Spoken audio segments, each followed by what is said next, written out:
Well, when we think about the deer family, we think, of course, of what Scandinavians call elk. And yet in America, we call the same animal moose. And that would be an example of a member of the deer family where it is the male only that gets the palmate antlers, and the cows, the mothers, they don't have antlers.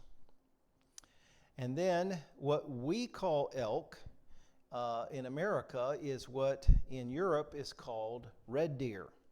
The natives of America called the same deer wapiti.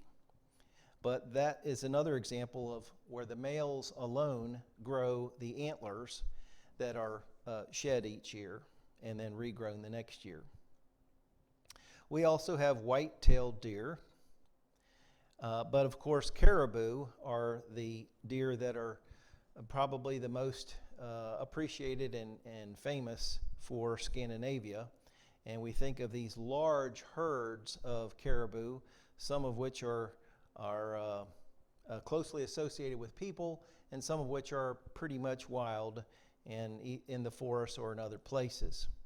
Of course, we think of folks who have spent their lives with caribou, such as the Sami, and how they've managed reindeer for many centuries. And of course, that's something that all Swedes are well aware of. But they can get up to huge herds. And we had a Christian in America's past during the centuries ago who purchased large herds of Russian caribou and brought them to Alaska. And I wish we had time to talk about that, but Christians are and should be loving their fellow man by helping to provide their basic needs. And I did want to show you that a member of my family, now I'm not an evolutionist. Evolution is a lie, we all know that. And so I'm not suggesting that this reindeer, this caribou, is my relative. No, if you look to the right of the reindeer's head, you'll see a hand. That's my aunt. That's my aunt's hand. So that's the member of my family. She was feeding the reindeer there in Alaska. But anyway, God makes it clear to Job that he cares for deer, and in particular the mothers who are giving birth to and nurturing the baby deers who will become the next generation. Now we move on to another category, and that is the wild donkey. So this is not the domesticated donkey that humans will ride on or burden with different packages and things. These are not the kind of donkeys that you would say ride down into Grand Canyon on. But this is a wild donkey.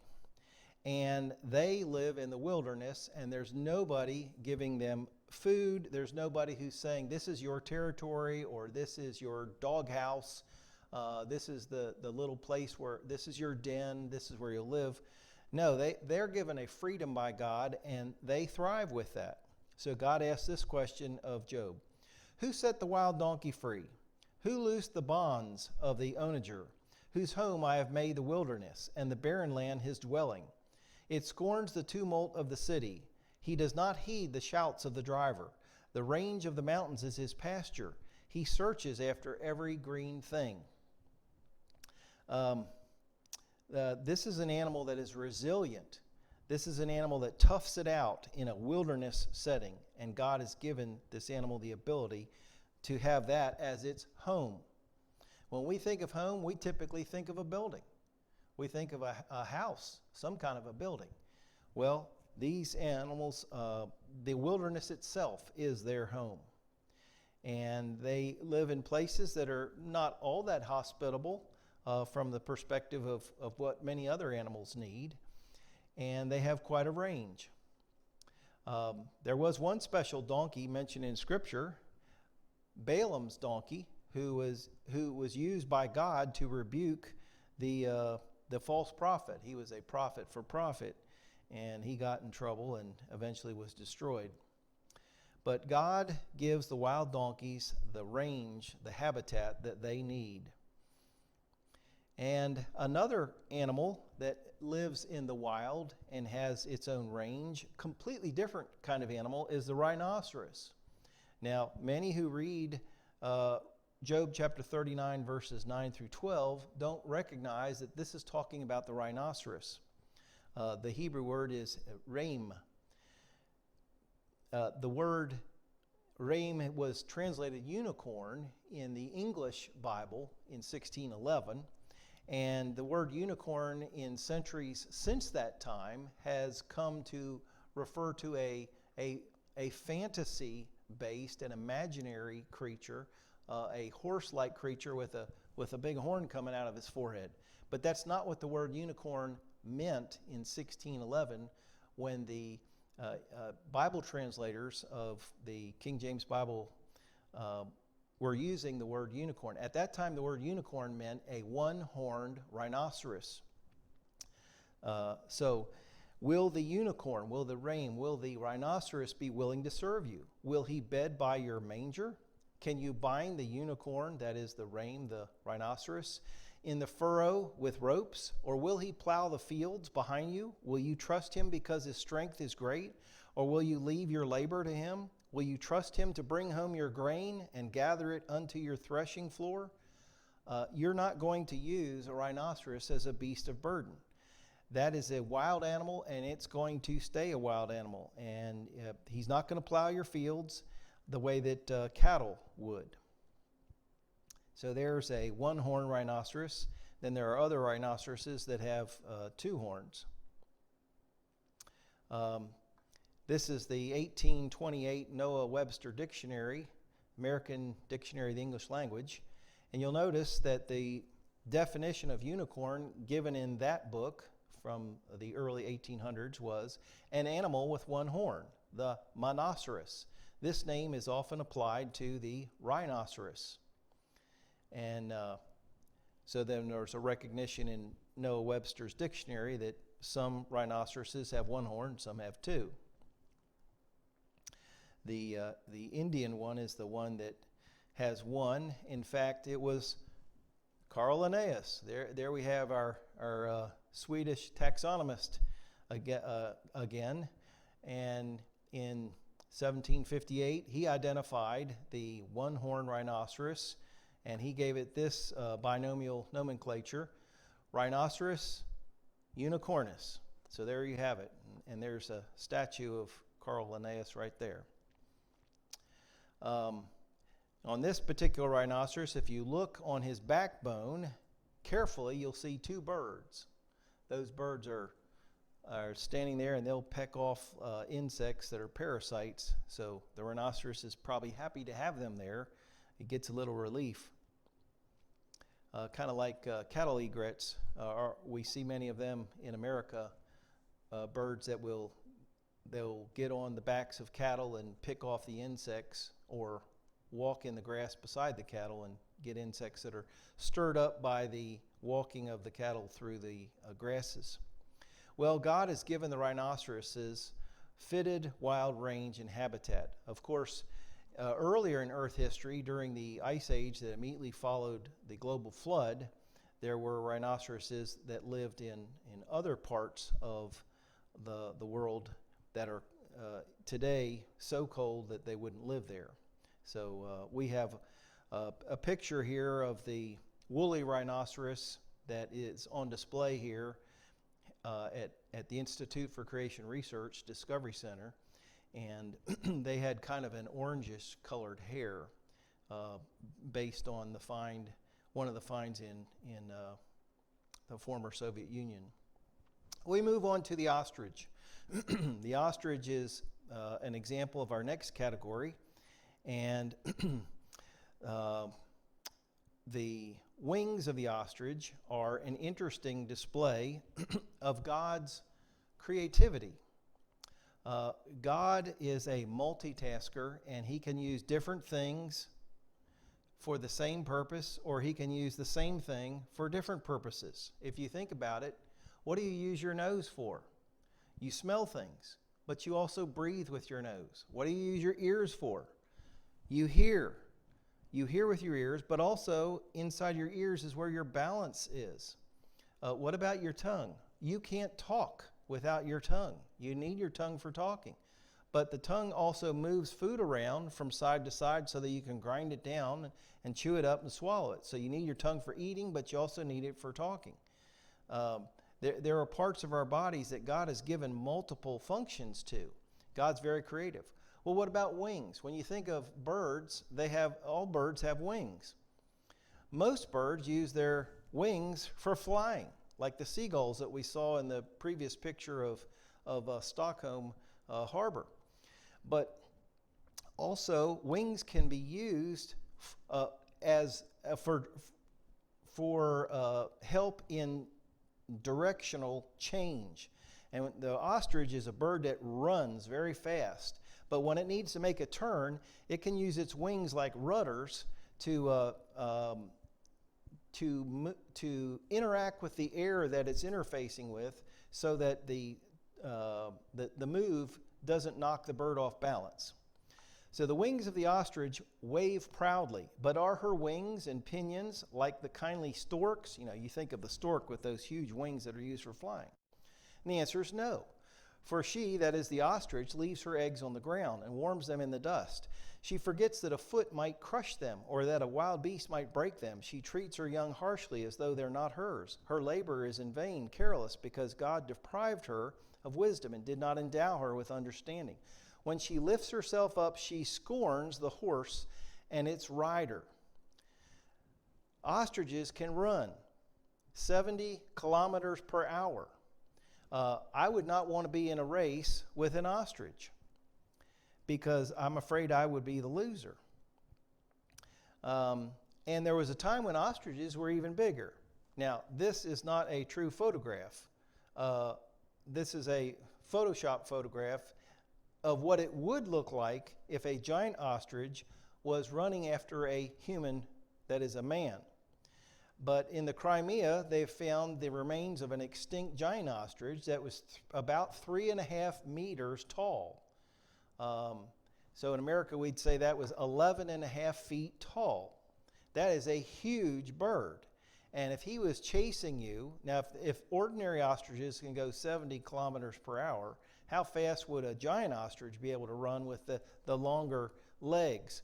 Well, anyway, thankfully, we don't have to know the answer to that question, and we're not being chased around by ostriches. But the point is, God gave the ostrich the body parts and the ability to operate those body parts in a way that fits the open habitats that they live in and their ability to need to run. In fact, they have very strong legs, and ostriches are known to take those strong legs and to kick a lion in the head so hard that it kills the lion.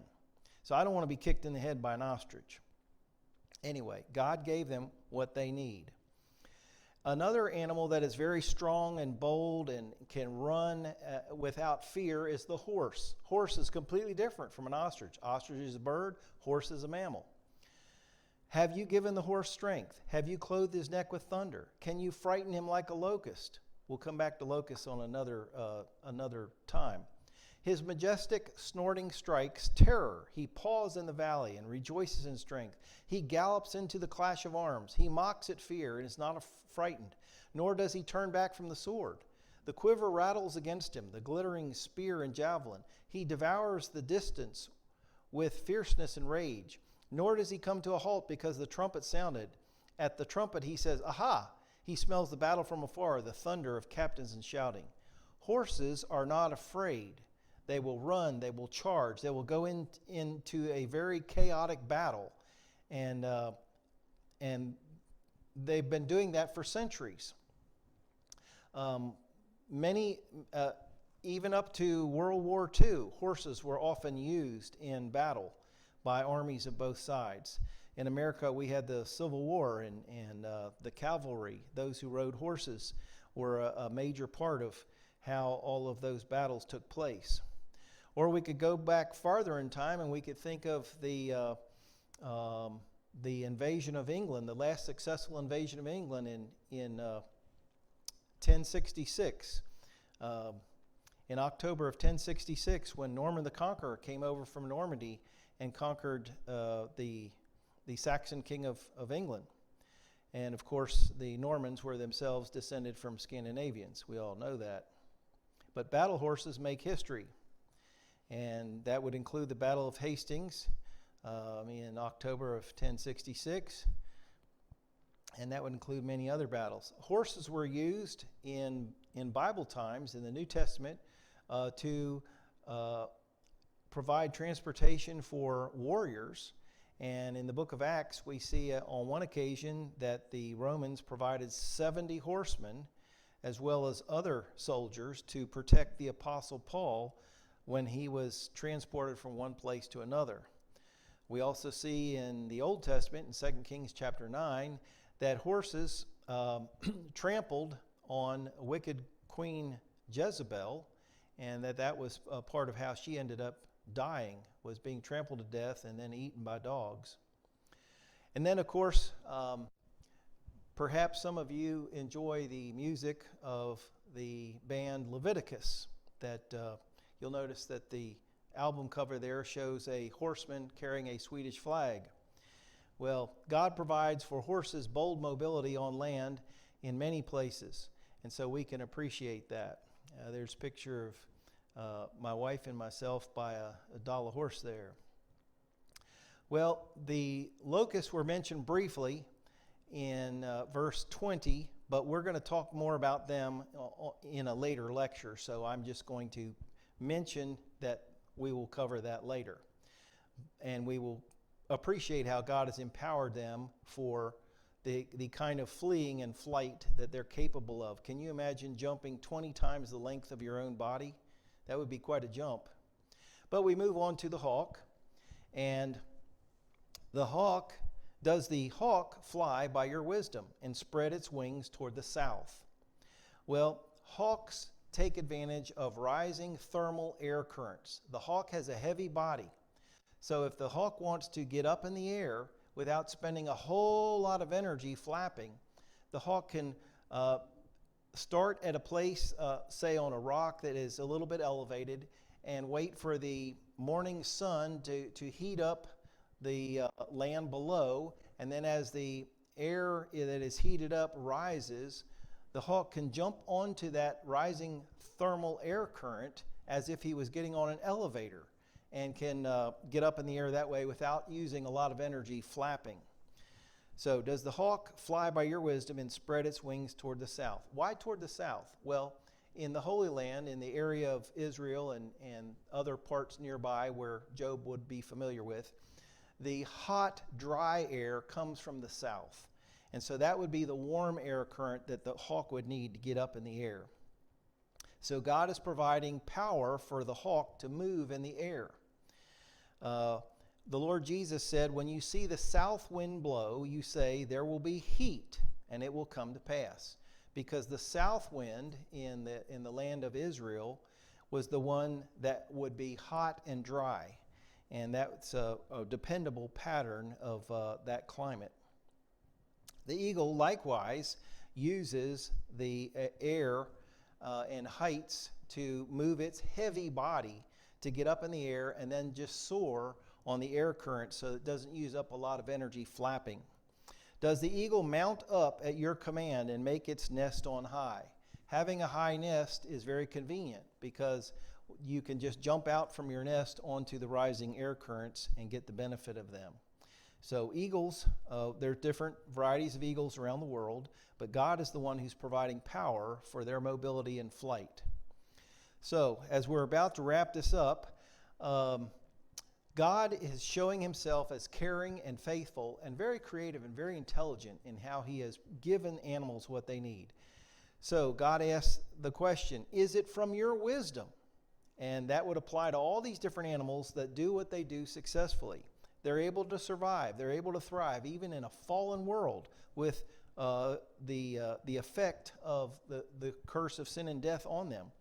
God is providing his infinite wisdom to all of these different animals so that they can meet all of their life challenges, whether it is their need for food, as we saw with the first two animals, or their need for successful reproduction, as we saw with the next two animals, or their need for a home range, as we saw with the next two animals, or their mobility on land, that we saw two animals, or their mobility in the skies. All of those different needs, God has them planned for and covered.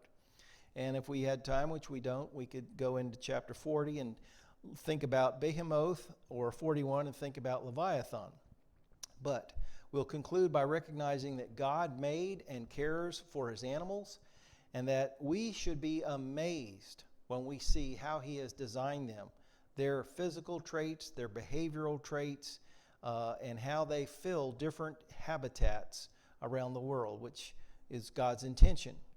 And we can recognize with Job that this is an encouragement to us as we go through the trials of life.